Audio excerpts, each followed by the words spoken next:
सभी दर्शकों को जय श्री राम। आज हम बात करेंगे काल सर्प दोष कब देता है ज़्यादा कष्ट। 12 प्रकार के काल सर्प दोष और उनके उपाय। अगर आपकी कुंडली में भी काल सर्प दोष है तो आप आसानी से जान सकते हैं और उनका उपाय भी कर सकते हैं। आइए आज की विषय वस्तु पर बात करते हैं कि आपकी कुंडली में काल सर्प दोष है तो आपकी कुंडली में कौन सा काल सर्प दोष है और आप कौन सी पूजा करके अपने काल सर्प दोष की शांति खुद कर सकते हैं। देखिए, ये हमारा लग्न भाव होता है। ये लग्न है, यहाँ पे गिनती कोई भी लिखी होगी, ये लग्न ही होगा, ये लग्न ही होगा। और ये दूसरा भाव होगा, ये तीसरा भाव, ये चौथा भाव, ये पाँचवा भाव, ये छठा भाव, ये सातवां भाव, ये आठवां भाव और ये नौवां भाव और ये 10वां भाव, ये 11वां भाव, ये 12वां भाव। आपकी कुंडली में गिनती कोई भी लिखी हो सकती है, लेकिन आपका लग्न यही रहेगा। और जो है काल सर्प दोष में उपाय बताए जाएंगे उनको आप करेंगे तो आपका काल सर्प दोष 100% आपका प्रभाव कम हो जाएगा। आइए बात करते हैं कि आपकी कुंडली में कौन सा काल सर्प दोष होता है। 12 प्रकार के काल सर्प दोष बताए गए हैं और अलग अलग इनको जो है भागों में विभाजित किया गया है। अगर आपकी कुंडली में प्रथम भाव में राहु है और सप्तम भाव में केतु है और बाकी के ग्रह या तो इधर हैं या तो इधर हैं तो आपके कुंडली में अनंत नामक काल सर्प दोष है। अगर आपका राहु दूसरे भाव में है और आपका केतु अष्टम भाव में है तो ये कुलिक नामक काल सर्प दोष है। अगर आपका राहु तृतीय भाव में है और आपका केतु नवम भाव में है तो ये वासुकी नामक काल सर्प दोष है। अगर आपका राहु चतुर्थ भाव में है और केतु आपका 10वें भाव में है तो ये शंखपूर्ण नामक काल सर्प दोष है। अगर आपका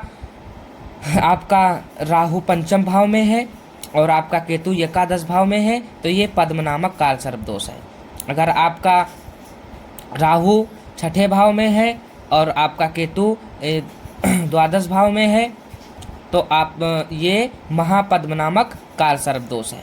अगर आपका राहु सप्तम भाव में है और आपका केतु लग्न में है तो ये तक्षक नामक काल सर्प दोष है। अगर आपका राहु छठे भाव में है और आपका केतु द्वितीय भाव में है तो ये कर्कोटक नामक काल सर्प दोष है। अगर आपका राहु नवम भाव में है और आपका केतु तृतीय भाव में है तो ये शंखपालक नामक काल सर्प दोष है। अगर आपका राहु 10वें भाव में है और आपका केतु चतुर्थ भाव में है तो ये घातक नामक काल सर्प दोष है। अगर आपका राहु एकादश भाव में है और आपका केतु पंचम भाव में है तो ये विषधर नामक काल सर्प दोष है। अगर आपका राहु द्वादश भाव में है और आपका केतु षष्ठम भाव में है तो ये शेष नामक काल सर्प दोष है। आप जान सकते हैं कि आपकी कुंडली में कौन सा काल सर्प दोष है और इनका क्या प्रभाव रहेगा। देखिए, काल सर्प दोष कोई भी हो प्रभाव उतना ही रहता है। बस ये होता है अगर हम कोई उपाय कर लेते हैं तो हमारा काल सर्प दोष का प्रभाव कम हो जाता है और हमें जो भी हमारे कामों में रुकावट होती है वो रुकना बंद हो जाती हैं। जो भी रुकावटें आती हैं वो आना बंद हो जाती हैं। तो इनके लिए एक बहुत ही सरल मैं आज आपको उपाय बताऊंगा जिससे अगर आप करते हैं तो आपको 100% आपको लाभ मिलेगा। 100% आपको लाभ मिलेगा।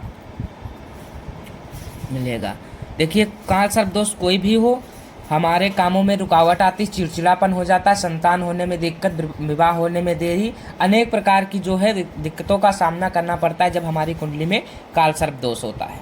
और काल सर्प दोष ये जो है काल सर्प दोष है क्या? राहु और केतु काल सर्प दोष ये दो ग्रहों की वजह से ही काल सर्प दोष बनता है। और ध्यान दीजिएगा, अगर राहु की दृष्टि अगर शनि कहीं पे बैठा है, राहु की दृष्टि अगर शनि पे पड़ जाए तब भी हमको काल सर्प दोष की शांति कराना चाहिए। ठीक है, तभी हमारी कुंडली में जो है रुकावटें हो जाती हैं, चिड़चिड़ापन हो जाता है, तभी हमको जो है काल सर्प दोष की पूजा करनी चाहिए। नियमित तौर से जो है काल सर्प दोष जो है हमें शिव की आराधना करनी चाहिए। कुछ भी ना करें, शिव की आराधना करना चाहिए।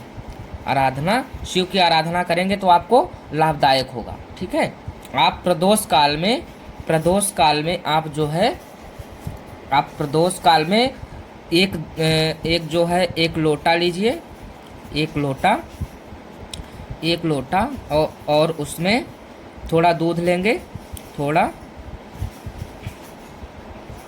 थोड़ा दूध, और उसमें थोड़ा उसमें थोड़ा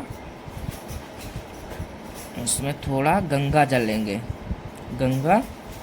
थोड़ा गंगा जल लेंगे और दोनों को मिला के अपना नाम और गोत्र बोल के भगवान शंकर को चढ़ाना स्टार्ट कर देंगे। प्रत्येक सोमवार को करना है और प्रदोष काल में आपको व्रत रहना है।